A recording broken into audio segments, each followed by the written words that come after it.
Hi, I'm JP. And I'm Adam. I've never seen Lost. I have. I'm told that it's good. I liked it. I'm told that it made sense. Sort of. But we're watching it out of order. So it definitely won't make sense. But it might still be good.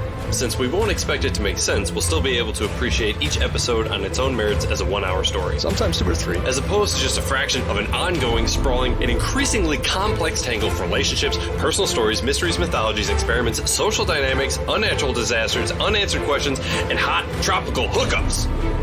Are you okay? I'm not sure. Because you lost me a little bit there at the end. Well, good, because I've been lost since the beginning. We're lost on Lost.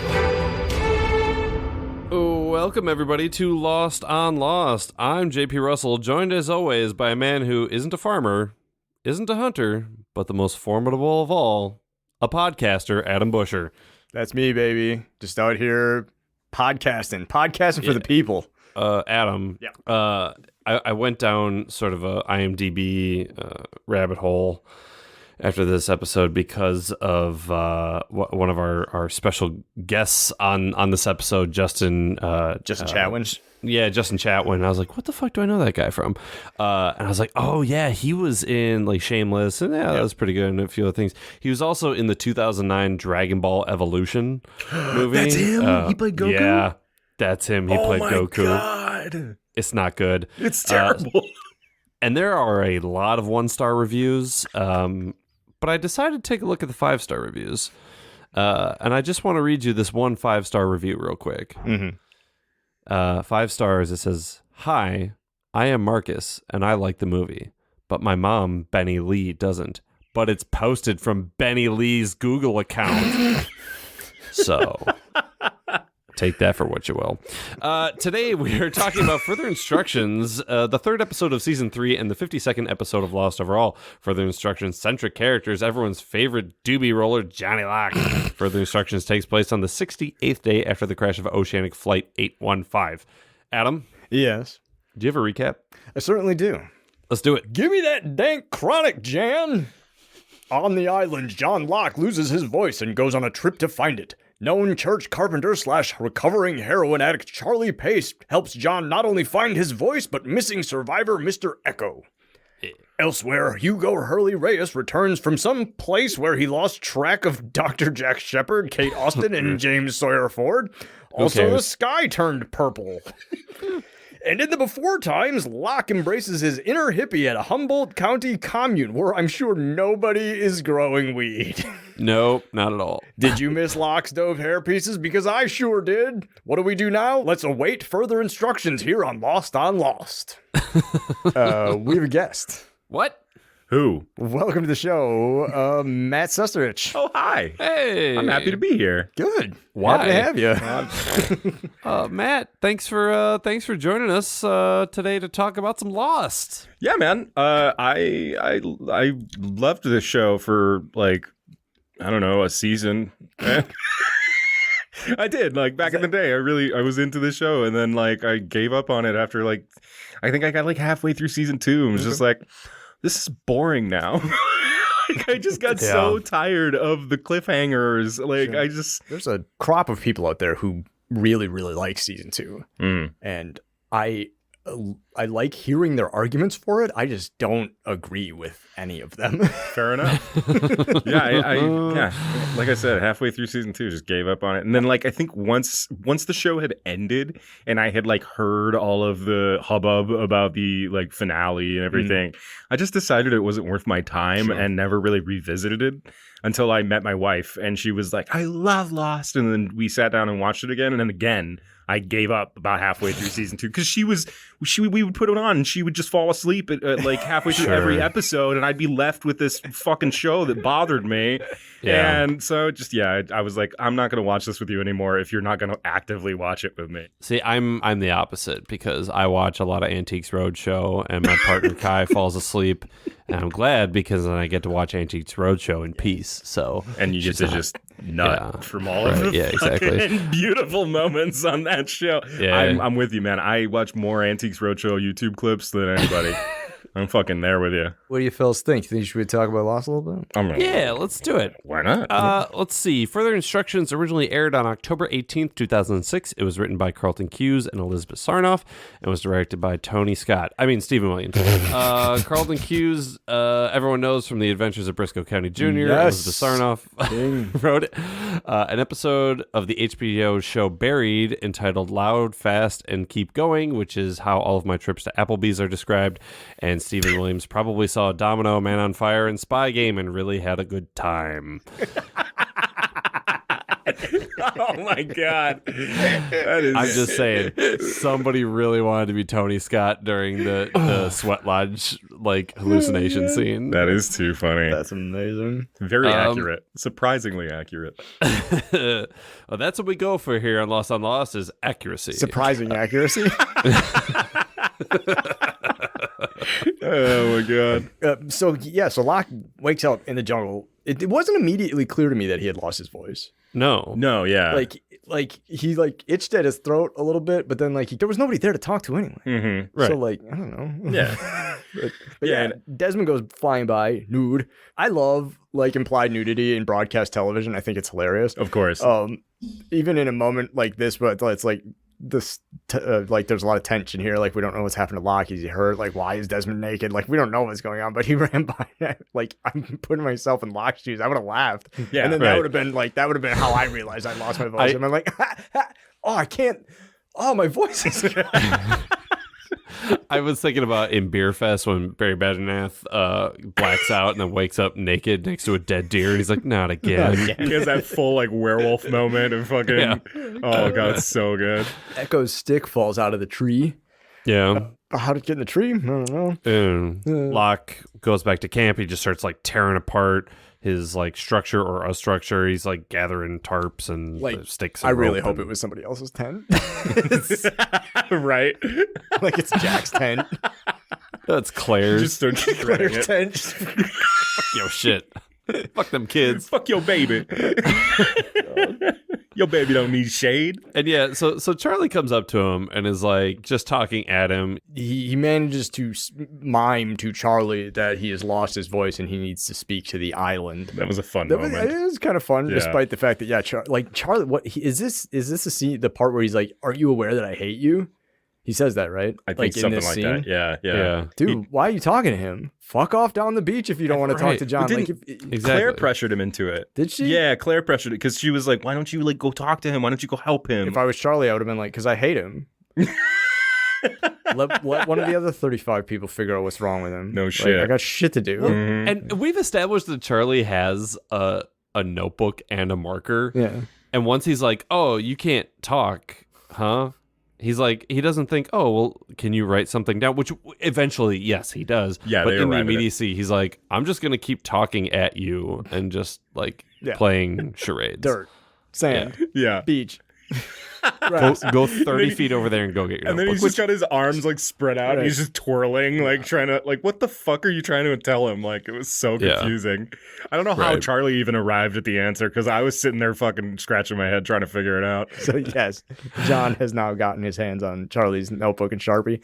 And this is just a limited resources thing again. Dude, don't write so big. You don't know how long your voice is going to be missing. Use Right. less paper for each. Yeah, you also don't have a ton of paper. Now that the hatch is blown up, we don't have a Right. supply of paper and Right. shit. We don't have a Remember library. scarcity. Yeah. Yeah. Yeah. This is my note. Charlie and JL had a falling out. Ray heroin. Yeah. JL beat Charlie up. Yeah. Good. Cut to a flashback. Yeah. John Locke's driving on down the road. Picks up a man. hitchhiker named Eddie. This the vibe here, Yeah. indie country, right? Yeah. The old pickup, trucker Yeah. cap, Dude, you can't just get trucks with bench seats anymore. No. They don't exist. Those are the best trucks. I also, just indulge me here, I thought that John Locke with that kind of hat, I'm now not looking at the top of the head.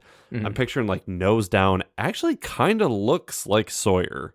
A little bit. A little bit. Yeah. Like Terry O'Quinn and Josh Holloway sort of have similar structured face. I don't know. Yeah. He could definitely be his like uncle or something. Yeah, that's what I'm saying. Absolutely. There's a familial resemblance. I believe. I totally see that. Yeah, it picks up this Eddie played ably by Goku. Justin Holy Chatwin. shit. Um, This fucking or as guy. I like to call him, discount Aaron Paul.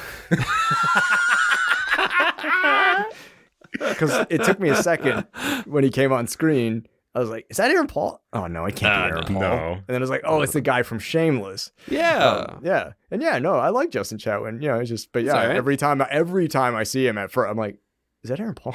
every time, every time. Yeah. So, but yeah, picks him up. It's raining, right? Just Yep, pouring pouring. And Locke's like, where are you going? Yada yada. I'm trying to get to this place. There's work there, like logging or something like that. Is that what you do? Well, I just need to get out of where I was, and I heard that there's work, and I'm just looking to work. So He doesn't really allude to his parents being a problem until after the cop pulls him over, right? yeah.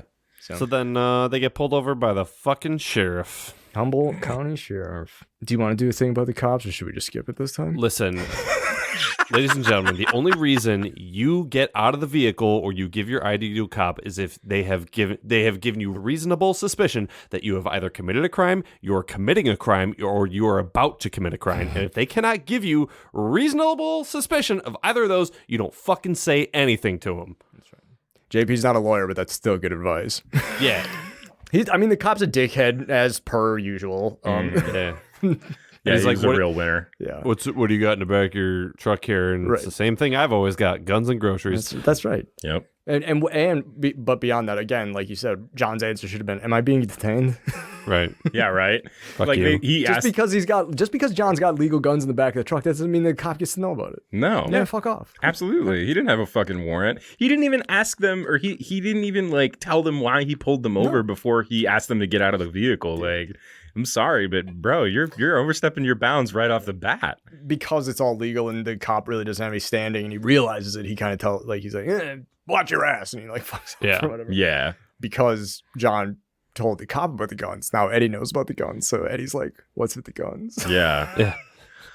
Yeah. I mean, it was a lot of fucking guns. And like That's not how you get. I mean, JP, you that's not how you transport weapons. Just like in a pile in the bed of your truck. hell no. No, you're none of supposed them to are have them in cases? some sort of case. Yeah. Yeah.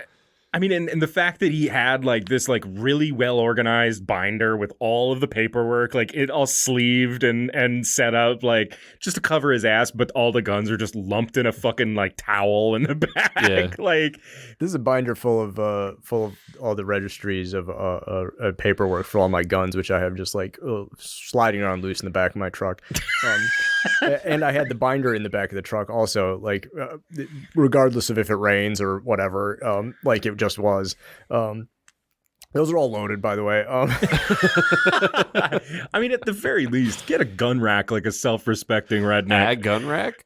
Well, yeah. I mean, at the very least, fucking Yeah. something right behind your head, easy to reach. Cut back to Charlie and Locke. He needs Charlie to stand guard. Speaking of sweat lodge, I'm on Urban Dictionary right now. Oh, good. Okay, so like before you get on, like a sweat lodge is a real thing. Yeah. Like there are a lot of indigenous, well, I don't know about a lot, but there are several indigenous tribes that use sweat lodge as part of their ceremony. Like it's a real thing. Yeah. Sure. Right. And it's been, an element has been appropriated by like, hippieism Sure. and like neo-indigenous stuff and like pan-Indianism and stuff like that. Like Yeah. it's a thing. It's a ceremony. It's like, Yeah. I don't know where John learned about how to do it, apparently from the hippie commune. I don't Right. know where they learned how to do it, but like it's a real thing. Like, Yeah. like, people still Yeah. engage in it to this day as part of ceremony and as a part of medicine. But like Humboldt County Sweat Lodge, the available greens in the area to create any sort of black sludgy paste that might take you on a vision quest are going to be completely different from a tropical landscape. Like, like the island, sure, the island has all kinds of weird shit on it, and maybe he could find the plant he needs to make that happen, but like, Right. he just like has it, like, come on. But like, also, he makes a really good enclosed space. I was like, why the fuck is everybody on the beach just like laying on the ground when he could be making these nice tent structures, you know? The Lostpedia calls Locke's drug an island pudding. It's a black pudding. According to Urban Dictionary, the entry I found is called a vegan sweat lodge, where a bunch of people with fingerless gloves get inside of a 2014 Prius and they crank the heat up all the way, thus sweating out all the tofu they ate, causing a vegan sweat lodge, usually in the parking lot of a Starbucks or a slam poetry event. This was uploaded by Balls Deep Max 69 on September 12th, 2018. So Locke eats the island pudding in the sweat lodge, and he starts to trip, like real hard. Hardcore. Like he's gone entirely. Like Boone shows up. We all know and remember Boone. Who? Ever so fondly. Because this isn't the Boone we know. This is the actor playing Boone in a fucking Boone wig. It's a really bad wig. It's not a great wig. Really? I did not notice the wig. Yeah. That's not what Boone's hair looked like when he was taken from us as a sacrifice the island demanded. Yeah. The vision is Boone takes Locke to the airport. Yeah. In Sydney, and he's pushing him around the airport in his wheelchair. And so he sees all these people from all the survivors in various areas of the airport. He sees like Son and Jin, and he sees Kate and Sawyer and Jack, and he sees Hurley. Desmond and Hurley. And it's all very interesting because these people are all sort of like clumped together in spaces where John physically is aware of them. Right. Like he doesn't know where Kate, Sawyer, and Jack are, but he knows they're together. So Kate, Jack, and Sawyer are off by themselves. Desmond he saw running through the woods naked. So Desmond's by himself on the thing with like groupies of flight attendants. Yeah. He's doing his own thing. Hurley's by himself. And this is interesting because Locke doesn't know this. As far as Locke is aware, Hurley's with Kate, Jack, and Sawyer. Right. But so Hurley's been placed separately from the three of them, telling us, the audience. We don't realize this till later, but I guess hypothetically, if we're watching the show in order, we know. But so everybody's like separated. And the big payoff of this vision is that Boone says that somebody in the airport needs help, and Locke has to clean up his own mess before he can help anyone. Does Echo never shows up at the airport? He never sees Echo, right? No. So he's like the only missing person, like really, and that's how John figures it out, right? It must be, yeah. Because if he's got to clean up his own mess to help somebody in the airport, his quote unquote mess, he doesn't see in the airport. So But then a huge fake bear scares the shit out of me and Locke. Well, hang on. First, I didn't know it was a bear. I thought it looked more like a wolf. It looked like a wolf. That's what I'm saying. That's what I wrote down. I was like, that's a wolf. Totally a wolf. So that confused the shit out of me when, like, later in the episode, I was like, that's not the bear. What? The thing the thing that confused me was that it just the graphic of it, like it was like fake. So like I didn't know what it was when it popped out, and I just like thought to myself, bear. The whole polar bear subplot in the show suffers from a writer production sort of team disconnect, where the writers are like, we're going to have a bunch of polar bear shit in this show, and the production team is like, how are we supposed to do that? And the writers went, that's not our fucking problem. Yep. So like, it doesn't look like a great polar bear whenever we see it. Yeah. No. Like, I feel like early, and this doesn't reference this episode, but like early in the first season, like when they were just cutting to, and they had like at the very least, the like fake, like puppeted bear that they would just like have moving quickly through the reeds and you could, at the very least, that allusion to a polar bear was cleaner and more believable than any of these CGI bears that they've shown in season 2 and I guess season 3. But like, dude.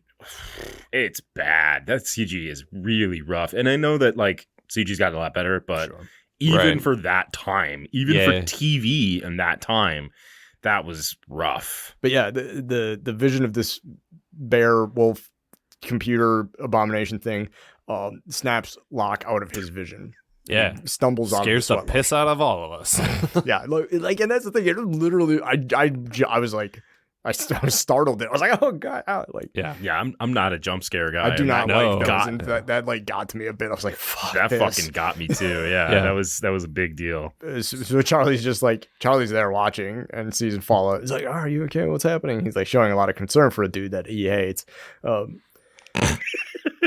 But Locke draws Dorothy, and he says he's gonna go. Dorothy. He's gonna go save Mr. Echo's life. Locke's knife is canonically named Dorothy. When? According to At the what Lost on Lost point? podcast. Yeah, according to Lost on Lost podcast.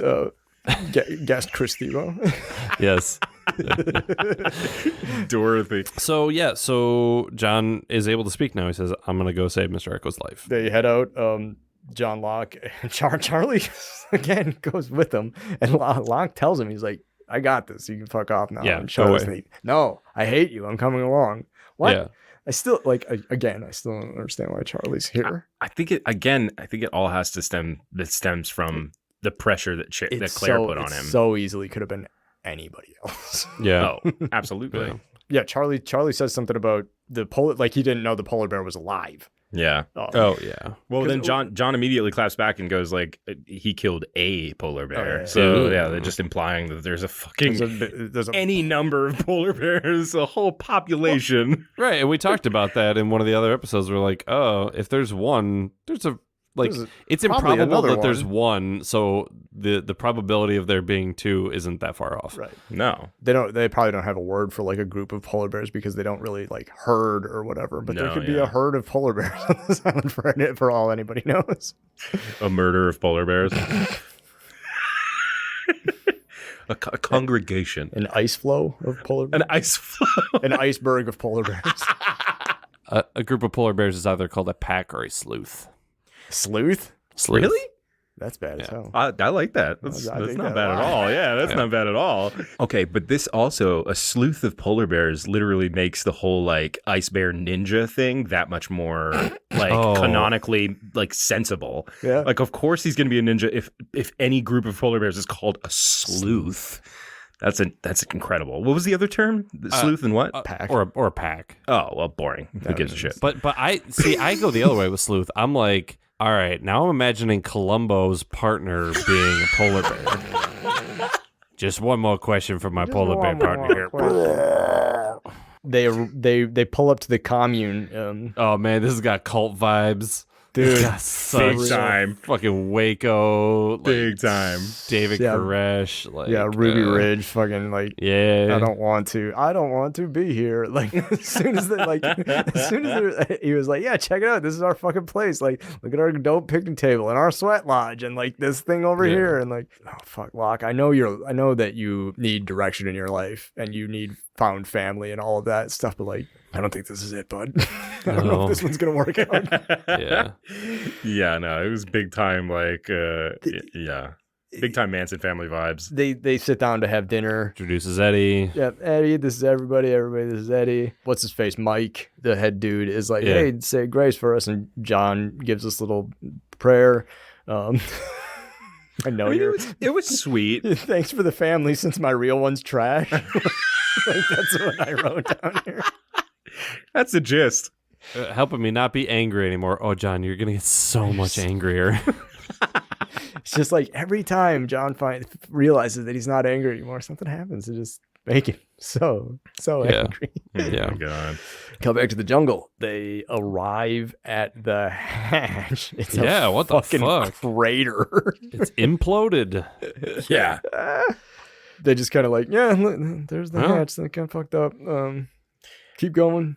They Yeah. find an active kill, which looks like a boar. A bit about the hatch crater, right? Sure, yeah. So, for the listeners, I work in set dressing and set design Oh, sure. in the film industry. And just looking at that crater, even for the split second that they showed it, it's clear that they tried to they had little, pieces of the remaining metal hatch jutting out Right. at levels and intervals. And it looked like they tried to imply that there was multiple floors of the hatch within the crater, but they were only maybe 3 feet, kind of Sure. spaced from one another. Sure. So each level of metal floor or ceiling that was there was just how in the hell is that supposed to be an entire like, you know, floor and or like layer of, you know, It was like they were trying to like do like a forest perspective kind of thing, Oh, and it just big didn't. time. It just didn't work. big time? No, not at all. Yeah. Not for me, at least. No, But, I mean, I again, looked at- trained eye looking at it, of course, you're going to be like, you know, more kind of judgmental. But man, I just was like, what are they? What were they trying to do? What were they trying to accomplish? Because like I don't have a trained eye, so I looked at it and I was like, man, that's like. I know how big the hatch is on the inside. That's a real small crater for that. Tiny. But again, an implosion is a completely different thing than an explosion, and of course, Turned it would into a black hole. And Yeah, sucked it yeah, in. Yeah, so Yeah, it 'cause could have that- compressed things, and I get that, but that stuck out at me because I'm again, I you thought know, it looked fake at first. I thought it was like a very like much so. CG thing. Like I thought they painted it onto the ground like with like computer graphics. I mean, I wouldn't Yeah. be surprised. So, Yeah. Not at all. oh, they get chased by the polar bear at this point. The active kill, yeah, like Locke's like, oh, it's an active kill that he's gonna come back for more, and then like he does. Locke thinks he's gonna fucking echo this polar bear and throw a knife through him. And yeah, my note for that was just John kills Hurley Bear. Yeah. He hears a noise and he just whips his knife into the leaves, and you hear this thump, and then he cuts it to our buddy Hurley, just trying to take a drink. Poor innocent big man in the woods. Fucking Dude. knife sticking out of his canteen. Dude, I mean, good shot, but that's why you get target acquisition before you fire or throw or any of that shit. Hurley's coming back from somewhere. We on the podcast here Yeah. are not 100% certain where he's coming from, but wherever he is coming from, he explains that they were hanging out with the others. He's like, the dude we had in the hatch is actually the leader, and they kept Kate, Jack, and Sawyer, Yeah. and they sent me back to tell all of y'all to stay away from them. That's the mousy little dude that was. He was in the airport flashback too, right? I think he was like bagging. Yeah, he was. He was in the flash. Yeah, I think he Yeah. was. In the trip, yeah. He was. Oh, he was. I remember he was checking bags for Jack and Kate. Oh, Yeah. Because they're all together. One's coming together. The dominoes are falling into totally forgot about place. that. Do you think they were getting on a plane or a hot air balloon? I mean, it's subjective. It depends on which you consider more romantic. He gets real horny for hot air balloons. I mean, Mile High Club goes both ways, I guess. That's a t-shirt. We'll just see it. It's a hot air balloon, and the balloon is Michael Emerson's face, and then it says horny for hot air balloons. Here we go, baby. Hot air really pumps me up. Oh, Locke and Charlie are like, all right, cool story, bro. Go to the beach and tell everybody to stay away from the others. We're going to keep going. They just like keep tracking the bear. Yeah, Yeah. they leave Hurley in the woods after having traumatized Right, him yeah. I'm almost knifing him in the face. Like, hey, glad you're okay. Carry on. with no water. Right, yeah. Now Bereft of water. Oy. God. Locke finds a tuft of hair, which, as someone who owns a 125-pound Great Pyrenees, who is constantly shedding tufts of hair like that, it could just be a dog. And it 100% says a something dog. about it's the Einstein of the bear community. We've often had questions on the show about how smart the polar bears are. Sawyer brings it up when he's in the cages. He asks about the smartness of the polar bears. You and I have asked about how smart polar bears are. There's our answer. Yeah, but they're if the I Google Einstein. that, I'm like, oh, who said the Einsteins of the bear community? And it's definitely a polar bear in a lab coat quoted as saying that. So take that for what it's worth. So again, not to like disillusion anyone, but that my trained eye again. I remember I had written down a note about that specific tuft of hair because I was like, having worked in property and props and done shit like that, I'm like, dude, that's literally just stuffing. Like that's just fucking cotton. batting. It's just cotton or polyester batting that you might stuff a pillow with that. Yeah. Like that's not hair. It's not even facsimile hair. It's just it's just fucking stuffing. Listen, they got 18 episodes of this bitch to make. And I get it. I do. But like polar bears are a big fucking plot point. Get the hair right, Right, Get some yeah. doll hair. Go to Goodwill. You could come up with something. I mean, it's I'm sorry. ABC. Just kill a polar bear. what I'm saying? I do, actually. Yeah. We do, in fact, know what you're saying. Cut to a flashback. Lizzie wants a daddy. Just grabbing, like, this is, like, this, and this is the trouble with cults, is that some of the shit they do is kind of adorable.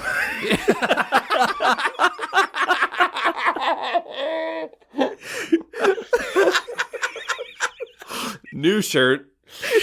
Oh my god. Like, fucking John and Eddie have orchard duty, and they have these little baskets with these little straps. It's like, hey, don't worry about any of that. We just gotta go pick some peaches. Oh my god. Oh my god. Like, if it wasn't a cult, that's kind of fucking cute. That's like cottagecore, right? Like,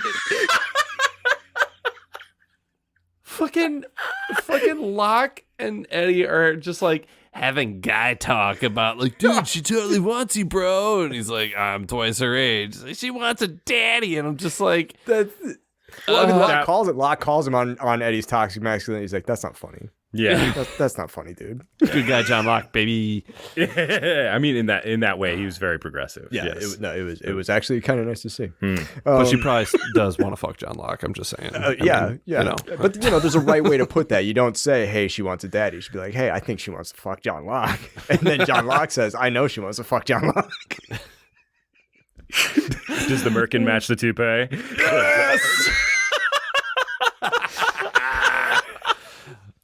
That's what's on his head. He just hot swaps it when he needs to. That's why his hairpiece are always so awful, because they're not meant for his hair. Fuck. He's got two identical bald spots on his body. So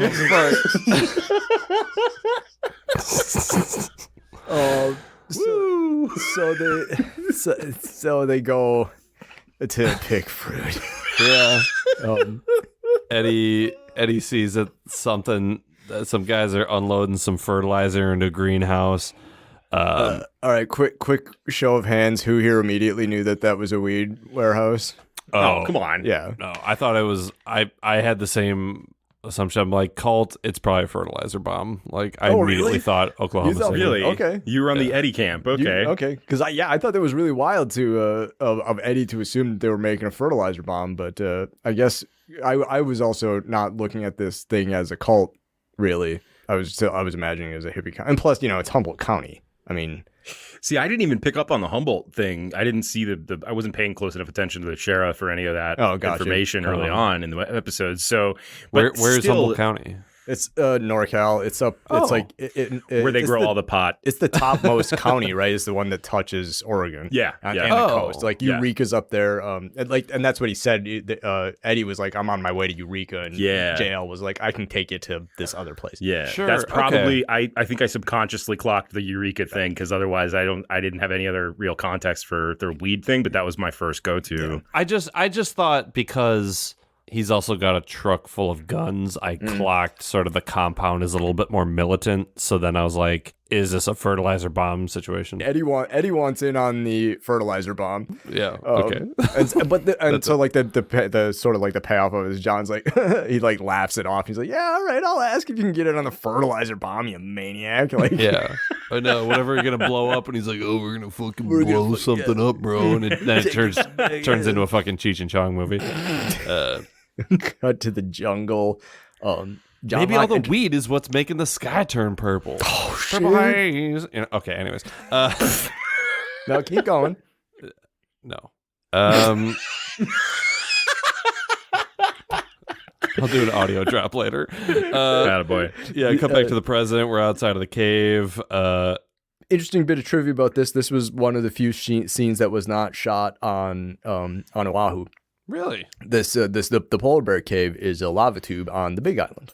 Oh, nice. I was gonna say once he's inside of it, it looks fucking cool. Yeah. It's a real lava tube. Yeah, they shot this on Big Island. So, but yeah, John wants to go in by himself, and Charlie's like, I'm gonna help, and he's like, no, you're not. You're staying out here. And Charlie's got to hit him with a don't tell me what I can't do. Yeah, Uno reverse. Yeah. We cut to a continuous scene. We don't cut back to a flashback. We cut back to Hurley making his way back to the beach. Yeah. He runs into Desmond. In the nude. just like naked. Like Full buff. the like Hurley really does not want to see Desmond naked. Well, let me put it this way. As a fellow big guy, like, and I was a big guy in high school. You know what I mean? Like, it can be locker rooms and being naked around other men or and anyone really can be really really kind of an awkward and problematic thing for a big dude because there's a lot of self-consciousness there. Sure. I was gonna say, I was just thinking about this now. Like Hurley was brought up Catholic too. Like there's he could have some shame about human nudity. So maybe But yeah, it did feel a little. But I mean, if it was me, I'd be like, nice dick, bro. All right. I get it. Like, dude, like, we understood how attractive you were. You didn't have to take all of your clothes off. what? There's a leash law around here, man. What is that thing? Jesus. Is that a baby arm holding a hand grenade? For God's sakes. Is that a boa constrictor hanging off your fucking hips? Like, what the shit? But yeah, this is the bit where he gives him the shirt. He's like, yeah, I got a shirt here. He gives him his he's like, how do you feel about tie-dye? Yeah. It's such a silly thing, but it's so fun. So Hurley. Yeah. Very Hurley. Here's a shirt. Unnecessarily, considerate. Wherever they went, wherever Hurley went with Kate and Sawyer and Jack and stuff like that, they were apparently going to be gone long enough that Hurley packed an extra shirt. Right. So, I mean, like, whatever. Like, then we cut back to the cave. John Locke trips on a toy dump truck. Yeah, I didn't get that at all. Yeah. We also saw like a Dharma patch or something near a skeleton where you're like, yep. Somebody's been in here, but I'm like, toy truck seems weird for a polar bear to have in its fucking... I don't remember because there were like multiple skeletons in there. Like, were they implying that maybe one of those skeletons could have been children, or some of those skeletons might have been children? Did people live there before the bear took up residence? Could be. Could very well be.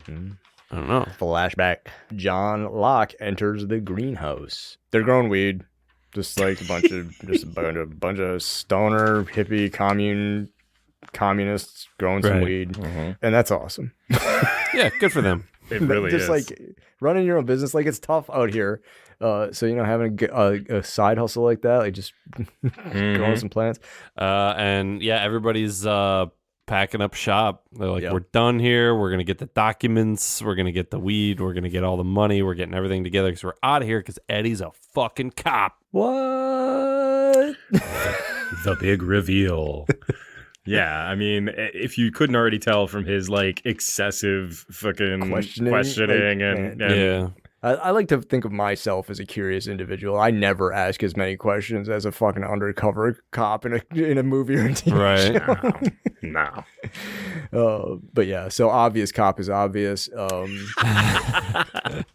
they're gonna bail. Mike and Jan are packing up all the shit and they're pissed. Like there's a real change of tone from when we first met them. They're completely different people in this scene. Yeah. So, but Locke's like, I can fix this. Let me deal with it.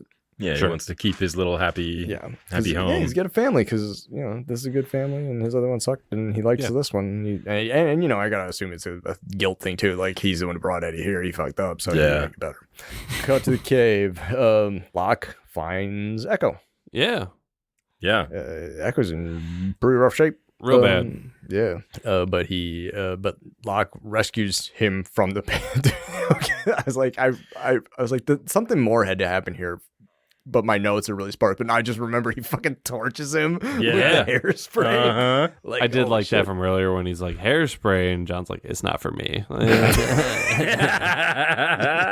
It's not for me yet. And then slides the merkin back on his head. I love how amped he is when he finally does get out of the cave too. He's like, I burned the shit out of that bear. I got him. Well, but they also do the thing where they got 6 inches outside of the cave and they're like, all right, we're gonna stop and rest here. It's like, the bear don't care if you're into the cave, out of the cave. Yes, it's a good milestone to meet in this journey you have of saving Mr. Echo. That bear still will come and fuck you up. You better still go. Yeah. Get the fuck out of there. You burned him. You didn't kill him. So then we cut to the jungle. Desmond explains the hatch destruction to Hurley. I didn't write down who he was talking to. Yeah, he's talking to Hurley. Okay, he's still with Hurley. Yeah. My face just did the Winona Ryder thing from the Emmys a couple years ago where she like couldn't hear. She's all confused because what the fuck? Desmond was talking about a failsafe key and it detonated the electromagnetic thing. There's a blender noise. The sky turned purple, and I was just like, "What the fuck is Desmond talking about?" Yeah, I think I literally just disassociated through this whole scene. Right, 'Cause, like, you're just like looking at the TV and you just hear static in your ears. Just yeah. It's like when a child tries telling you a story and you just have no frame of reference. But yeah, so and then he says something about John Locke's speech. Yeah. And Hurley's like, "What speech?" And Desmond's like, "I didn't say that. Never mind." Yeah. You're crazy. I didn't say anything about speech. Have some drink. You're dehydrated. No, you're wrong. Drink this Tahitian treat, brother. Cut to the jungle. Just back to Locke and Charlie. They're carrying Echo. Saving Echo was cleaning up his mess because it was John's fault that Echo was in the hatch during said implosion. Yeah. How'd he get out? Y'all remember those like Nickelodeon moon boots? Yeah. Hell fucking yeah, dude. Yeah, probably that. Yeah, probably that. And in moon boots, everything is explained. All things are made equalized. Yeah. We cut back to the flashback. John Locke is preparing to kill Eddie. He's taking him out hunting. They both have rifles. John Locke's like, "Hey, look over there." Yeah. And Eddie looks over there. Classic bamboozle. Got him. The whole distraction. And John, like, he's got some shit here too that he's unpacking a little bit. He's like, "Did they pick me on purpose because of like whatever?" And Eddie's like, "Yeah, we picked you because you're a fucking sucker. You're an all-day sucker, and we knew that it would take no effort to get in here." And that bums John out even more than I'm sure he was already bummed out. Yeah, what does he say? Amenable for coercion. Yeah, amenable for coercion. Yeah. You know, I'm not advocating for murder or violence, but at least narratively for the story, like I desperately wanted John to shoot him. Right. I didn't remember how this episode ended, so I was like, "Oh shit, Locke's about to murk this cop." Yeah. But it's more true to his character that he didn't because he has just this lifetime of failures that he can't outlive, you know? Right. Yeah. And I mean, the circumstances that keep getting thrown at him are just like, Yeah. he just gets so much shit heaped on him. This poor fucking old man. Well, and he starts shaking when he's holding the rifle. Like, it's a great, again, fucking Terry O'Quinn killing it out here. Killing it. Yeah. Eddie throws back to their earlier conversation about being separated into hunters and farmers. And he says, "You're not going to kill me, John. You're a farmer." He's like, "No, I'm a hunter." But not actually. Yeah. At least not human hunting. Because he lets Eddie go. And then you got to assume we don't see the fallout here, but like I got to assume that Locke just does not go back to the conflict. Because he's like, "Well, that place is going to get raided, so I'm out." Yeah. I mean, that's the smart thing to do. Yeah. We cut to the jungle. Back to the jungle. Locke apologizes to Echo. He says, "I'm sorry that I blew you up or it blew you in or whatever. I'm sorry Bear tried to eat you. This is all my fault. I just wanted to save my friends." And fucking Echo is like, wakes up. And he's like, "You can still save them. Yeah. After all, you are a hunter." Fuck yeah. Do hunters save things? Whatever. Well, Jack's a doctor and he kills more people than he saves, so... This is inspiring to him. Like, they get Echo back to the beach, and then John gives the speech that Desmond referenced earlier. It weirds the shit out of Hurley. Yeah. Because he sees Locke give the speech, and he's staring at Desmond, who's not... Even though the opportunity to locate Pants has he's freeballing it. Oh, no. Still, When you see good rocks that got to be thrown in water, you got to fucking do it, man. You gotta go. He's just at just like skimming rocks out into the ocean, and Hurley's just staring at him. And Charlie, right? Charlie's like, "You're right." He's like, "I just have deja vu." Well, it's weird. I think it's because Hurley knows at any given moment there could just be a tip kind of coming out from down under the edge of that shirt. Yeah, he's just keeping an eye out for a floating mushroom down there. Charlie comes up to Hurley and he's like, Are you all right?" And Hurley's like, "I'm manifesting." Oh God. Holy shit. Oh man. That's it. Further instructions. That is the end of Further Instructions. Oh, my Season God. 3, Episode 3. Yeah. Water Ride. Did we like it? Was it good? Matt, how did you feel about Further Instructions? I felt like contextually I could have used a lot more just in general because fuck me, I was so confused. But like I mean, like knowing what I know from having watched a couple of seasons, I was able to fill in a lot of blanks. And like I don't know, the episode was interesting. I was definitely like trying to figure out. I didn't understand Desmond because I just have so very little understanding of Desmond's character. Like, Yeah.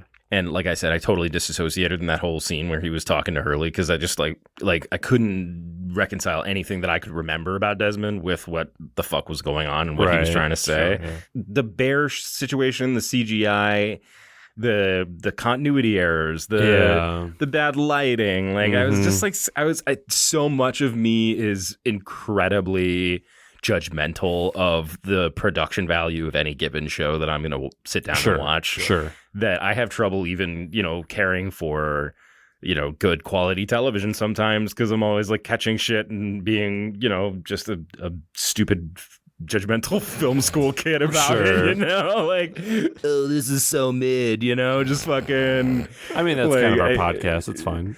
Yeah. JP, what about you? What do you think? Did you like it? Was it good? Man, I watched this episode 2 days ago, and I'm still struggling with that question. I don't know. I was gonna say, normally you watch the episode right before we record, so it's fresh in your mind. This is probably the longest lead time you've had to actually like let an episode percolate in between watching it and recording. Yeah, I don't know. Kind of like you had said earlier, it feels like there's a lot of fallout from previous things that we haven't seen on the podcast that really do need context. So watching it in this format is difficult. Yeah. I found myself being drawn toward the flashback in this one. I found that I was personally more invested in that because I was just so goddamn confused by all the island stuff. I was like, because it actually had a story arc. Because you could follow a story arc from beginning to end in the episode. That was the only story arc that made sense. Everything else was fucking heavily contextually dependent. Yeah. So I'll give it like a meh. I didn't hate this episode, but I wasn't like, fuck yeah, so. Yeah. What about you, Adam? Yeah, like it's tough for me to be attached to a Locke flashback because they are generally so depressing because Locke's life before the island was so depressing. But like, at least it had a story. It had a beginning, middle, and end. And I like that part. Yeah, that's fine. The island stuff. Yeah, I was quite lost on the island stuff. Yeah. Well, and the other thing too, I mentioned this the last couple of times we talked about early season 3 episodes, is that the first 6 episodes of season 3 were sort of like this little mini arc, almost like a mini series unto itself. Because after episode 6 of season 3, they took like a 2-month break. Yeah. And then they did the rest of the season. And so like there were these 6 episodes, like, season 3, episode 1 through 6, they were just like this little mini season, and it's very strange. I'm gonna give it a meh too. I'm gonna go meh. Now, what is that? Where does meh land on the scale? Like, right in the middle. Yeah, directly in the center between love it and hate it. Okay, meh. All right. We are tracking this. There's quite a few episodes that've gotten a meh. Well, let's do some MVPs. How about that? Let's do it. So this is Lost MVP. This is your favorite character of the episode, minus things you know about the show, minus your context. Who was just your MVP of this 40-some-odd minutes of television? Matt, who's your Lost MVP? I think for me, it's going to be the bear. All right. Yeah. Polar bear. I think the polar bear. I think he had the clearest motivation of any of the characters on the entire episode. I mean, sure. Hungry, eat man, good. Out here trying to survive. Yeah, I mean, it's just a fucking bear. Like polar bears got to eat a lot, man. It's if anything, it's a character that's facing extreme adversity. Oh yeah. I mean, just in its environment alone, being completely out of place. And it's literally thriving aside from a short, unfortunate stint of 3rd-degree burn. Yeah. It's just he's just chilling. JP, how about you? Who was your Lost MVP? I'm just gonna give it to Hurley. Everybody else pissed me off. John didn't piss me off, but he's just so sad. Yeah. Man, I mean, when he grabbed Dorothy and was like, I'm going to save Mr. Echo, I was like, let's fucking rock and roll. And then it was just kind of wet blanket after that. It was a walk through the jungle with Charlie nagging at him. Right, and I fucking, dude, Charlie's so goddamn annoying. So I was like, you know what? I just like Hurley. He didn't do anything offensive. His deliveries of dude are always so good. Right. That, like, the dude after getting the knife, just like, man, that hit the spot for me. Yeah. Dude. Yeah. Dude. So, yep, Hurley. So, Adam, Hurley. who is your MVP? Desmond. Yeah. For just being naked and spooky. Oh, sure. When I try to be naked and spooky, they're like, sir, please leave this Home Depot.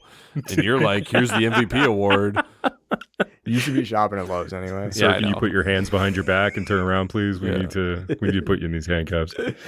But yeah, like Desmond, like that was the little tastes of the weirdness about Desmond, and I love Desmond as a character, and so like this, we haven't gotten a ton of him, and so like this was like his recovery from, like, I remember him like his little nudist spell, and I was like, oh man, that was actually like sort of a pretty hilarious like reintroduction to him for season 3. So yeah. All right. Lost Forever.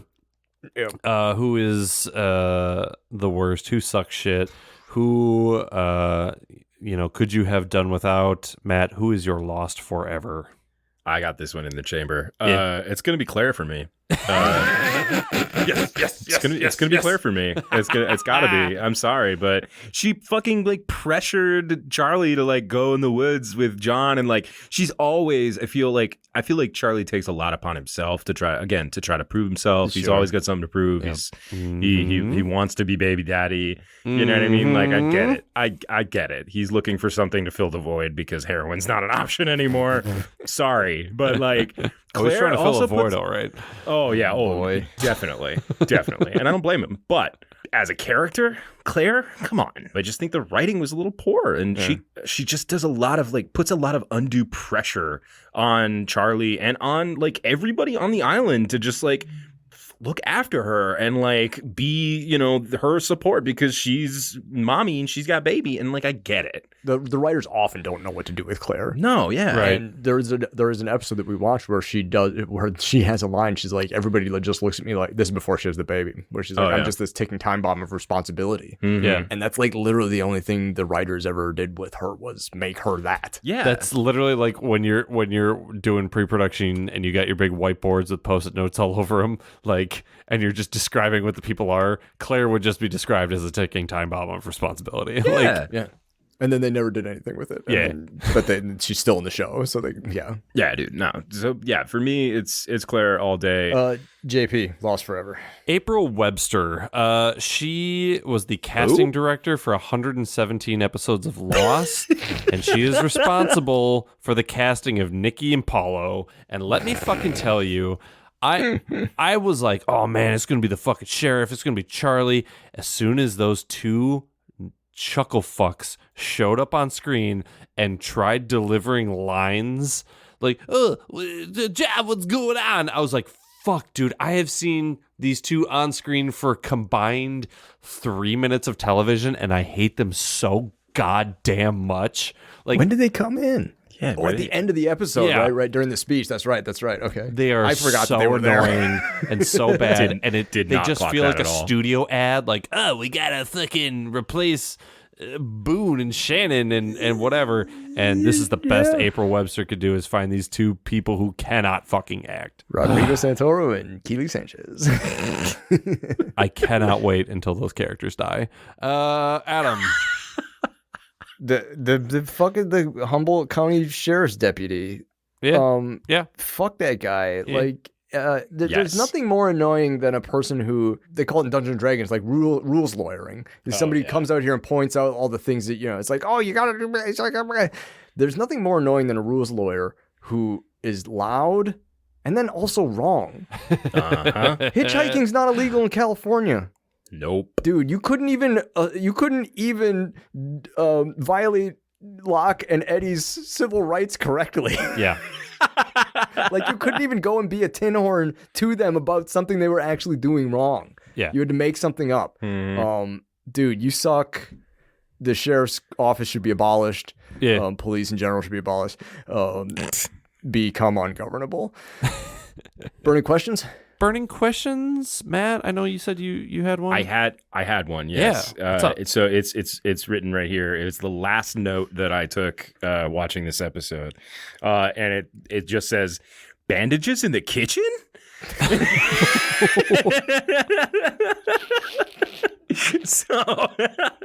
So there's a whole little scene on the beach where they're like, who was even hurt? Echo was hurt, and everybody was like yelling at each other to like go get bandages from the kitchen.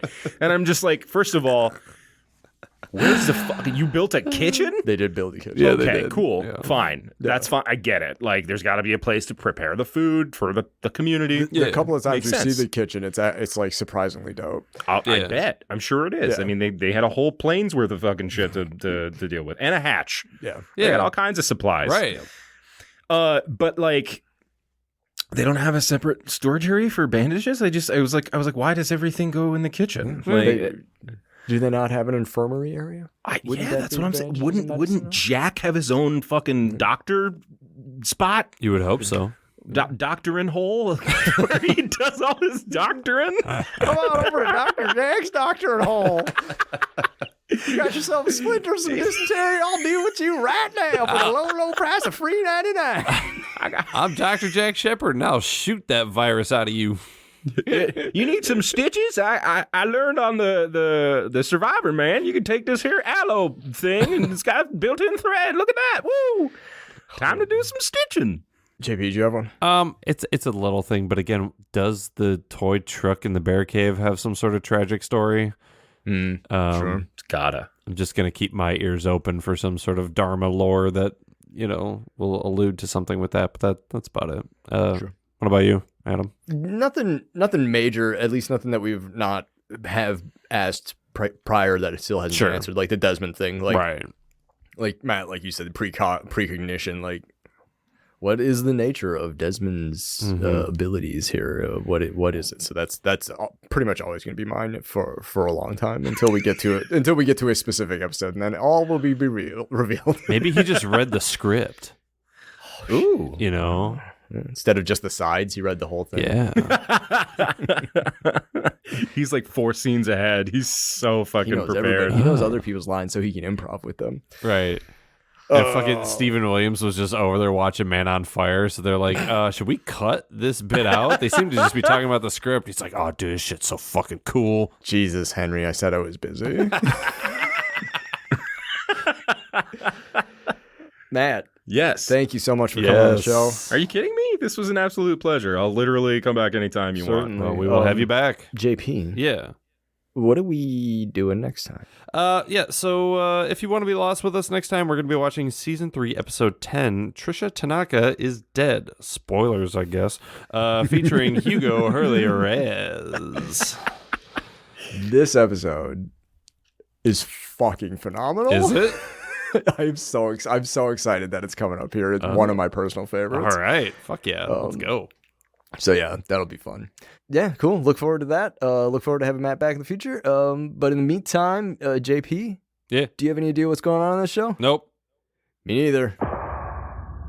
Lost on Lost is produced and edited by me and JP. We wish to acknowledge that we live, work, and produce our show on occupied land. Burbank, California is located on the traditional tribal lands of the Tongva, Chumash, Kizh, and Fernandino Tataviam peoples. Milwaukee, Wisconsin is located on the traditional tribal lands of the Peoria, Potawatomi, Miama, and Ho-Chunk peoples. And Lost was produced in Hawaii on the lands of the Kanaka Maoli. Visit native-land.ca to learn more about the land you live and work on. You can engage with us on IG, Facebook, and Twitter at Lost on Lost 1. You can also email us at wearelostonlost@gmail.com or support us with dollar monies at coffee.com/wearelostonlost. Thanks to Lostpedia and its community of contributors, Danny Schmitz, random.org, and as always, you the listeners for tuning in. We're hosted at Podbean. You can hear us there or wherever you get your podcasts, except MySpace. We're not on MySpace.